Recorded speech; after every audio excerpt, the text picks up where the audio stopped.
नमस्कार। आज हम बाणभट्ट की आत्मकथा उपन्यास में सामाजिक राजनीतिक संदर्भ विषय पर बातचीत करेंगे। जैसा कि आपको मालूम है, बाणभट्ट की आत्मकथा आचार्य हजारी प्रसाद द्विवेदी की रचना है। आचार्य हजारी प्रसाद द्विवेदी को जब भी आप पढ़ते हैं तो उनको कई रूपों में देखते हैं। एक तो वे जो निबंधकार हैं, दूसरे वे जो साहित्य इतिहासकार हैं और तीसरे वे जो उपन्यासकार हैं। उपन्यासकार के रूप में आपने बाणभट्ट की आत्मकथा, चारुचंद्र लेख, अनामदास का पोथा जैसे उनके उपन्यास पढ़े होंगे। इसके अलावा आपने उनके निबंध पढ़े होंगे, अशोक के फूल, कुटज और साथ ही प्रायश्चित्त की घड़ी, आम फिर बौरा गए आदि आदि।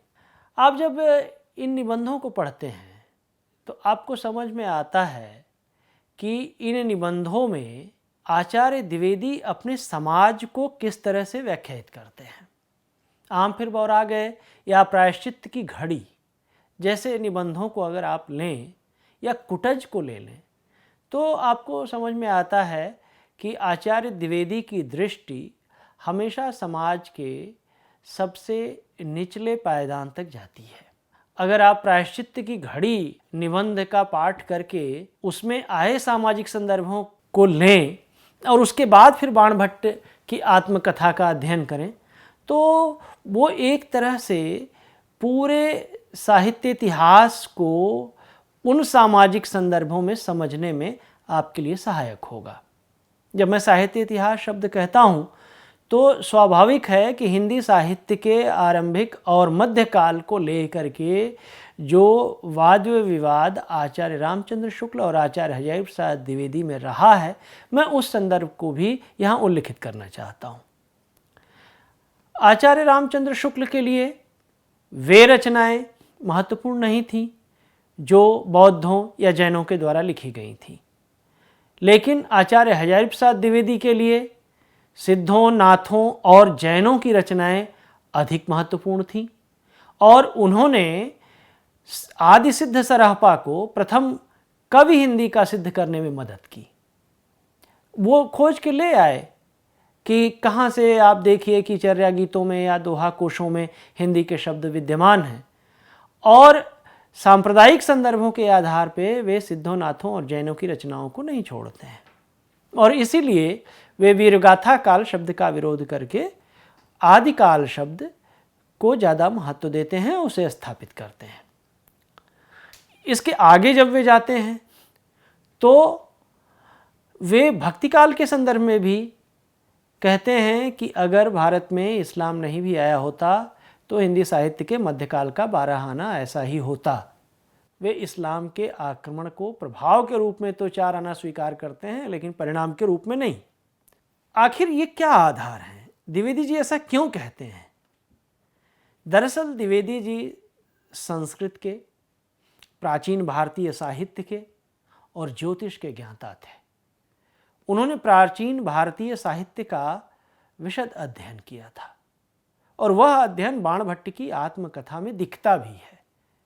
बाणभट्ट की आत्मकथा का जब आप पाठ करते चलते हैं तो फुटनोट की तरह पूरा क्रमांकित करते हुए आचार्य द्विवेदी संस्कृत साहित्य के तमाम ग्रंथों से अपनी कही गई गद्यात्मक बातों का मिलान करते चलते हैं। यह वही व्यक्ति कर सकता है जिसका प्राचीन भारतीय साहित्य में गहन अध्ययन, अभिरुचि और उसके प्रति सम्मोहन का भाव हो। आचार्य द्विवेदी बाणभट्ट की आत्मकथा में जिस सामाजिक संदर्भ को लेकर के आते हैं वे वही सामाजिक संदर्भ हैं जिनको हम साहित्य इतिहास के संदर्भों में भी देखते हैं। वे 7वीं शताब्दी से लेकर के जिस कहानी को उठाते हैं दरअसल वह एक तरह से हिंदी साहित्य के ही लिए नहीं बल्कि भारतीय इतिहास में एक विभाजक रेखा की तरह से है। हम सब जानते हैं कि हर्षवर्धन के बाद का समय भारतीय इतिहास में एक दूसरे तरह का प्राचीन भारतीय इतिहास है। हर्षवर्धन के पहले का इतिहास एक अलग कालखंड की तरह से हम देखते हैं। हम हर्षवर्धन के आगे बढ़ने पर भारतीय इतिहास में मध्यकालीन इतिहास की आहटें देखने लगते हैं।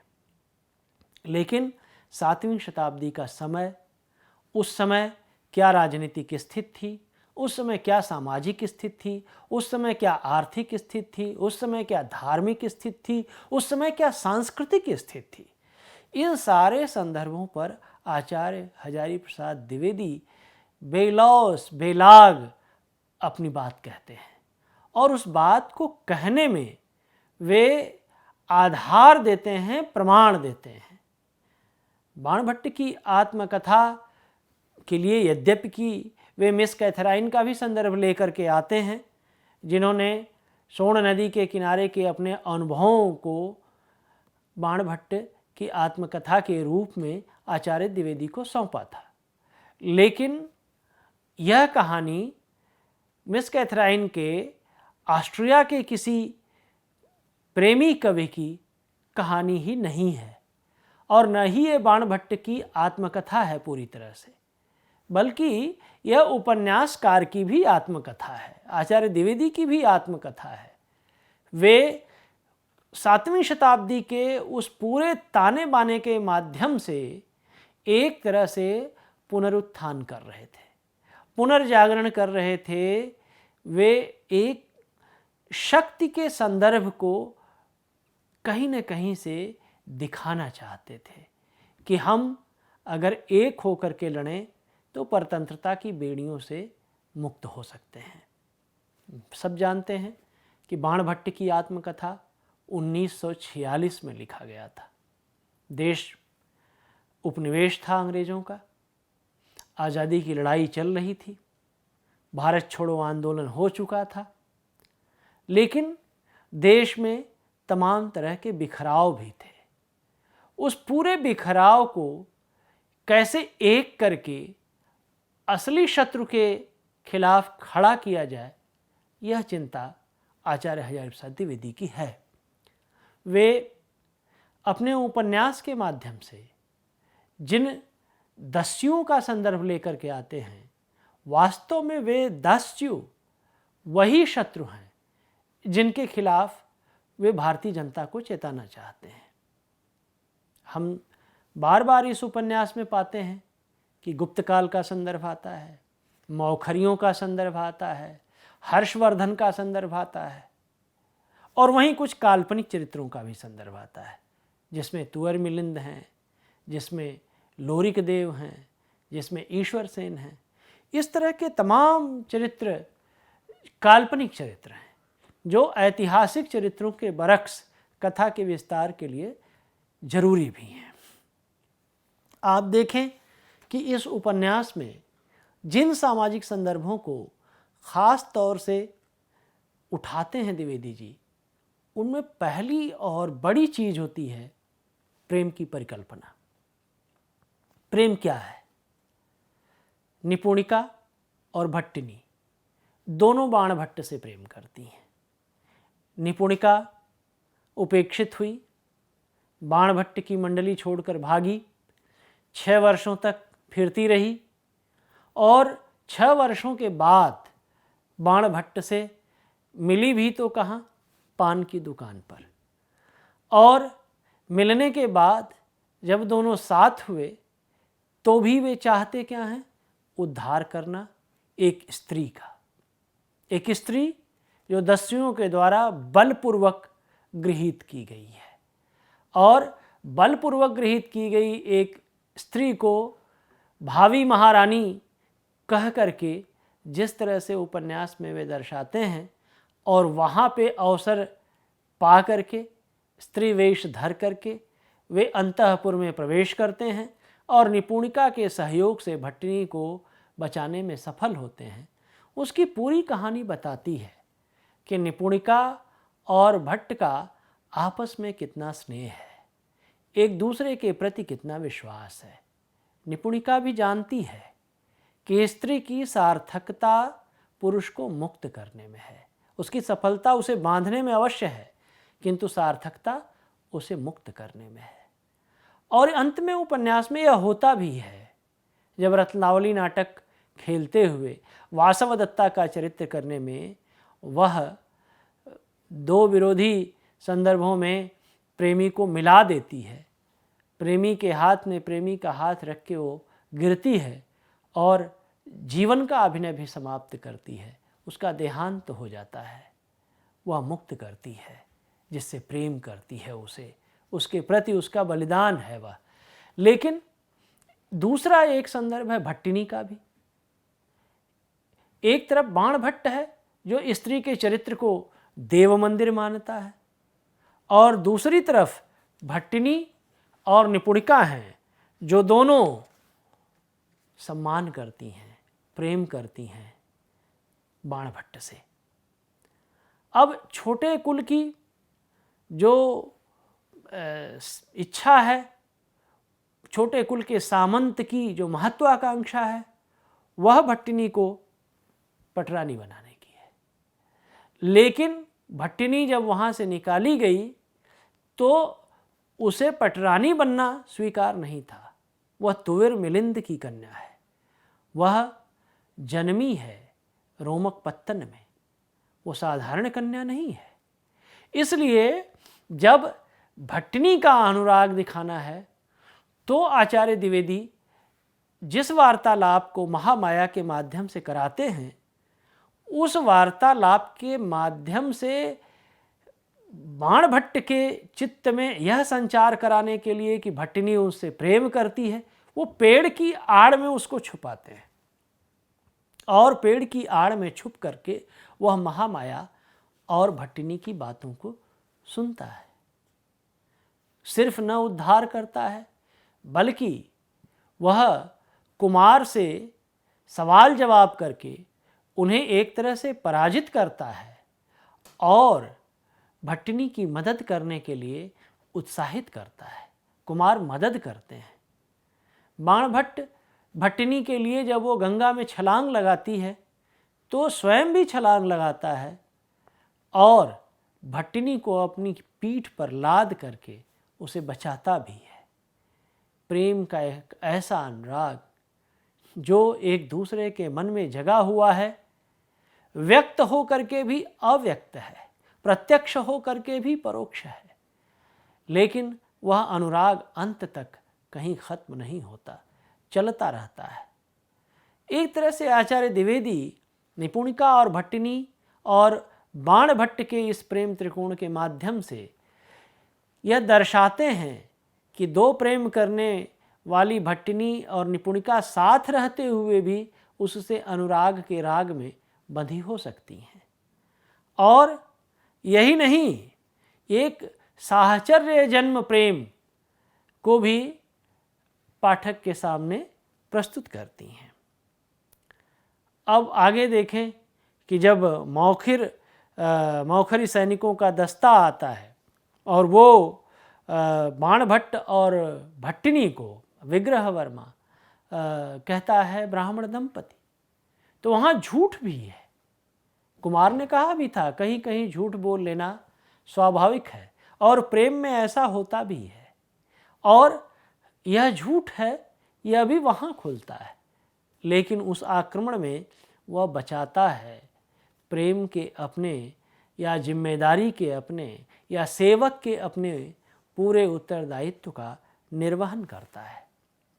इस उपन्यास में इस प्रेम की परिकल्पना के आगे जो बड़ी चीज अभिव्यक्त होकर के आती है वह है नारी चेतना की अभिव्यक्ति। स्त्री के प्रति जो भाव दिखाया गया है इस उपन्यास में वह अद्भुत है।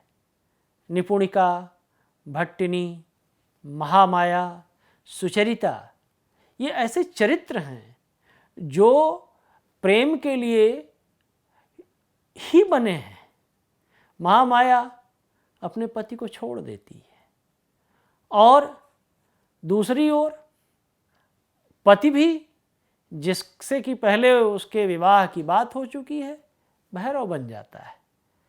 एक तरफ सुचरिता स्वयं अपने खोए हुए पति को पाती है और उसके लिए वह कारागार तक जाने में विचलित नहीं होती है, मुक्त होती है और पति के साथ फिर जीवन में बंधकर वह वैष्णव भक्ति के माध्यम से आगे बढ़ती है। निपुणिका और भट्टिनी के बारे में मैं बता ही चुका। बात यह है कि ये एक अधिकार की बात है और वह अधिकार भट्टिनी के शब्दों में आता है कि मुझे इतना अधिकार मिलना चाहिए। साफ साफ कहती है वो कि मुझे इतना अधिकार मिलना चाहिए भट्ट कि अपनी बुद्धि से निर्णय कर सकूं कि कौन सा गौरव किसे मिलना चाहिए। ये जो अधिकार भाव है, स्वाग्रही होना है, ये इस पूरे उपन्यास में जाहिर होता है, पता चलता है। और उस माध्यम से यह भी पता चलता है कि ढेर सारे जो चरित्र यहाँ पे नारी चरित्र के माध्यम से दिखाए गए आपको मिलते हैं, वे समाज की भी संरचना के बारे में बहुत कुछ कह जाते हैं। वो सिर्फ मुक्ति का संदर्भ नहीं है, यह भी संदर्भ है कि दस्युओं के द्वारा बलपूर्वक लाई हुई स्त्रियों की दारुण दशा कैसी है। उस समय समाज की स्थिति क्या है कि लुटेरे आ रहे हैं और बलपूर्वक स्त्रियों का अपहरण कर रहे हैं। समाज में इतनी उथल पुथल, इतना कोलाहल है कि वे उन्हें बेच भी दे रहे हैं। स्त्री का कोई महत्व नहीं रह गया है। वो जो राजमहलों में, अंतःपुर में जो चवरधारणियाँ खड़ी हैं या तमाम रूपों में जो वहाँ दिखाई दे रही स्त्रियाँ हैं, उनमें सब अधिकांश बलपूर्वक लाई गई स्त्रियाँ हैं।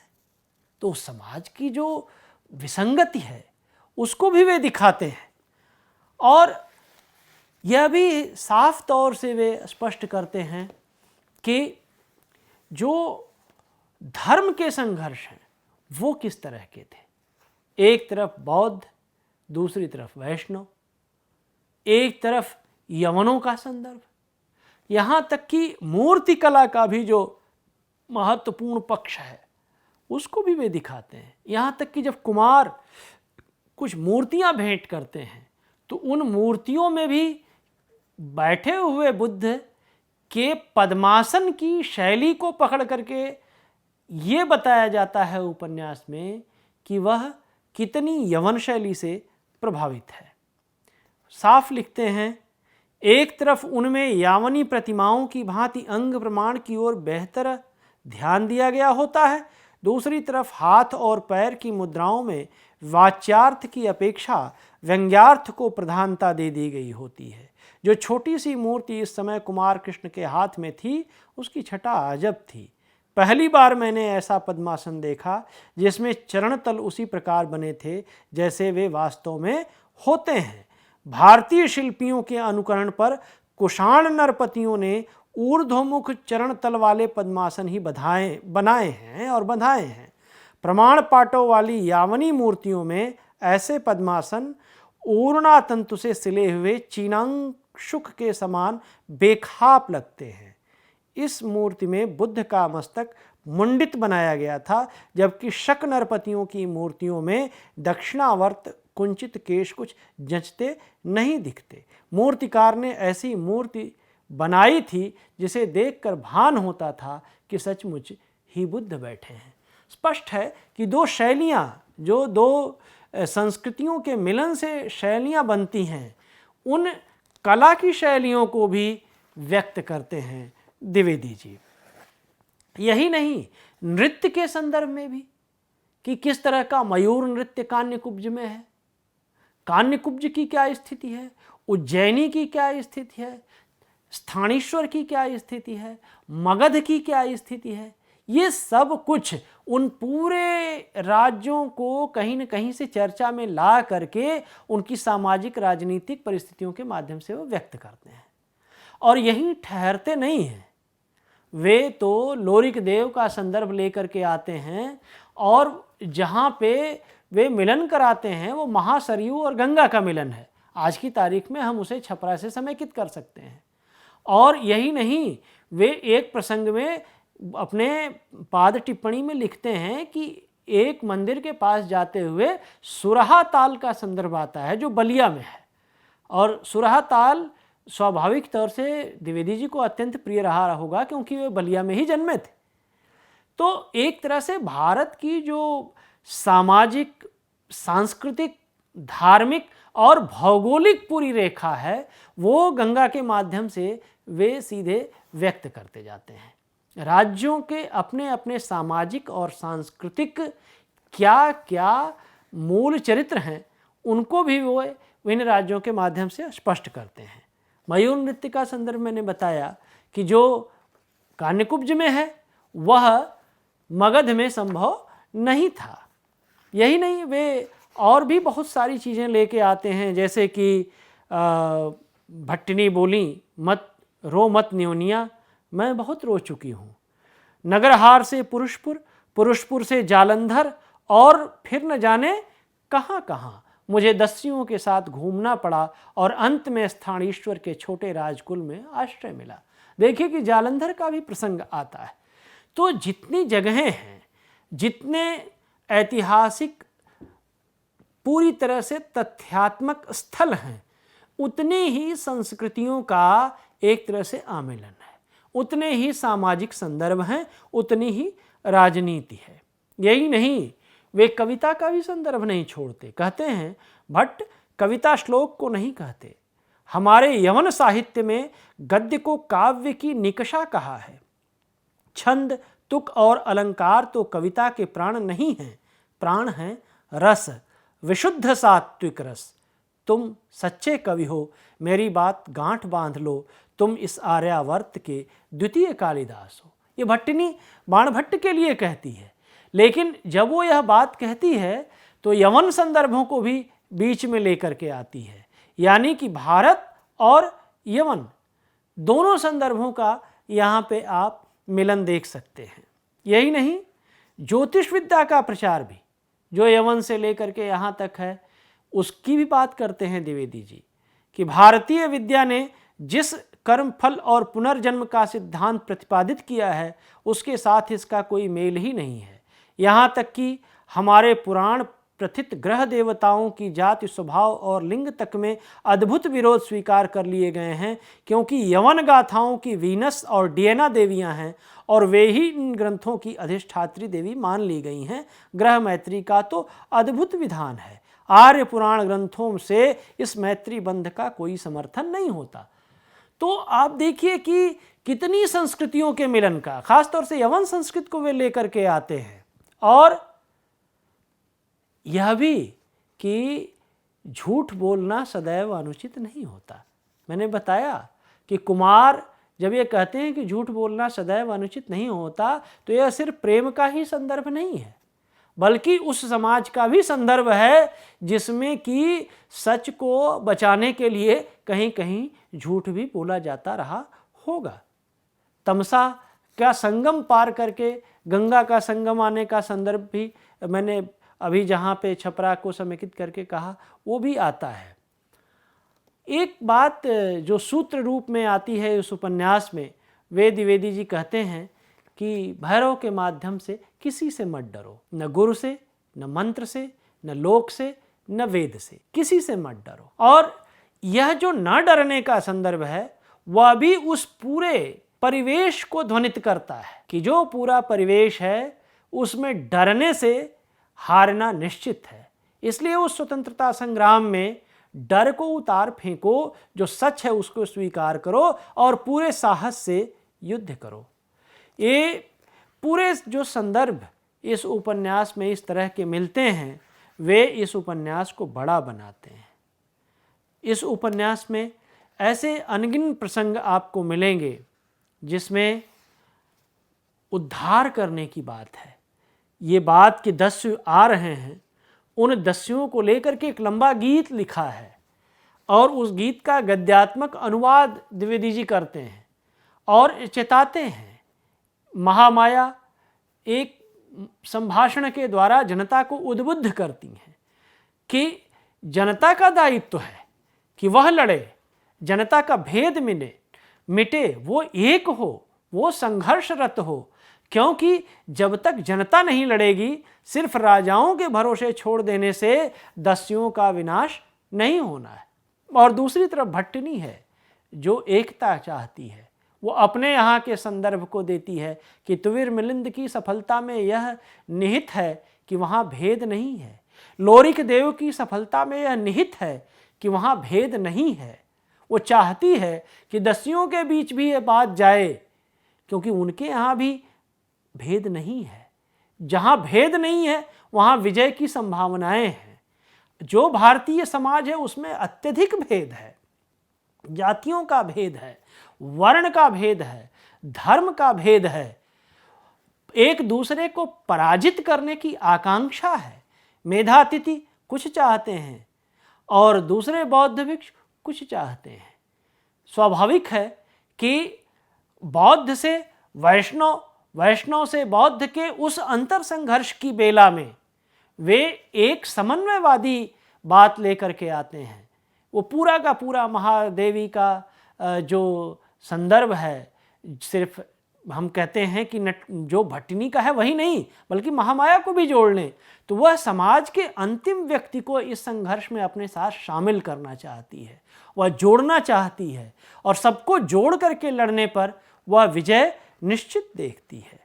वो स्वाभाविक तौर से समाज के उस हिस्से के लिए, जैसे कि निपुणिका कहती है कि उसने 72 दुनिया देखी है, तो 72 दुनिया देखने का उसका संदर्भ है कि निपुणिका ने जिन सामाजिक संघर्षों को 6 साल में झेला है, उसने समाज को बड़े दूसरे तरह से देखा है।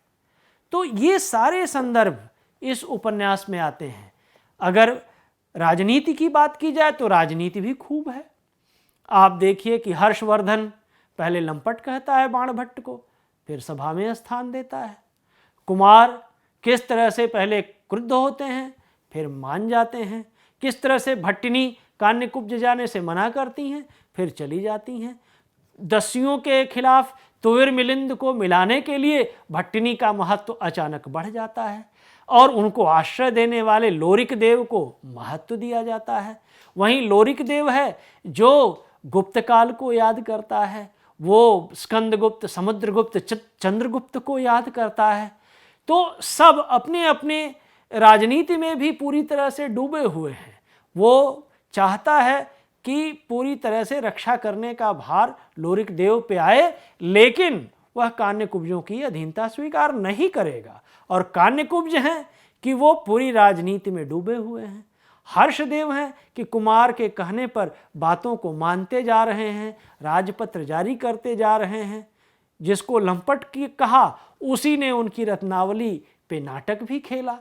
तो सब कुछ ले दे करके दस्युओं के खिलाफ आड़ में एक तरह से राजनीतिक मंच जैसा लगता है। और ऐसा लगता है कि राजनीति का ऐसा रंगमंच सजा हुआ है कि हर किरदार उसमें अपनी एक बखूबी भूमिका अदा करना चाहता है। वो चाहे व्यक्तिगत स्तर की राजनीति हो, चाहे सामाजिक स्तर की राजनीति हो, वह राज्य रक्षा की राजनीति हो या महत्वाकांक्षा की राजनीति हो, उस राजनीति में धर्म भी है, संस्कृति भी है, समाज भी है, देश भी है, अर्थ भी है, व्यक्ति भी है। और राजनीति के इस कुहासे में अंतोगत्वा हर्षदेव अपनी भूमिका को स्थापित करने में सफल होते हैं। इस पूरे उपन्यास में कुमार का चरित्र एक बेहद सफल राजनीतिज्ञ के रूप में आता है।